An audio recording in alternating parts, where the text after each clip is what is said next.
যখন থেকে নবী মুহাম্মদ সাল্লাল্লাহু আলাইহি ওয়াসাল্লাম নবী হয়েছেন এবং তার উপরে কোরআন নাজিল হয়েছে, এখান থেকে নিয়ে কিয়ামত পর্যন্ত অন্য কোনো আসমানি কিতাব কেউ মানলে কি চলবে না চলবে না?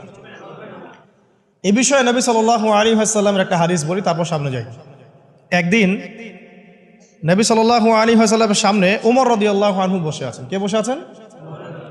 ওমর রাদিয়াল্লাহু আনহু নাম তো জানেন, ইসলামের দ্বিতীয় খলিফা। নবীজিকে বলছেন যে তাওরাতে কিছু সুন্দর কথা আছে ইয়া রাসূলুল্লাহ।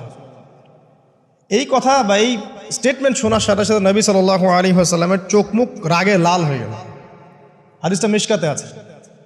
রাগে লাল হয়ে নবী সাল্লাল্লাহু আলাইহি ওয়াসাল্লাম বলছেন যে ইয়া ওমর, হে ওমর, তুমি আমার সামনে তাওরাত পড়ছো? জেনে রাখো, লাউ কানা মূসা হাইয়ান, যদি মূসা আলাইহিস সালাম এখন জীবিত থাকতো। তাওরাত কার উপর নাজিল হয়েছে? মূসা। তাওরাত পড়ছো আমার সামনে, তাওরাত যার উপর নাজিল হয়েছে সেই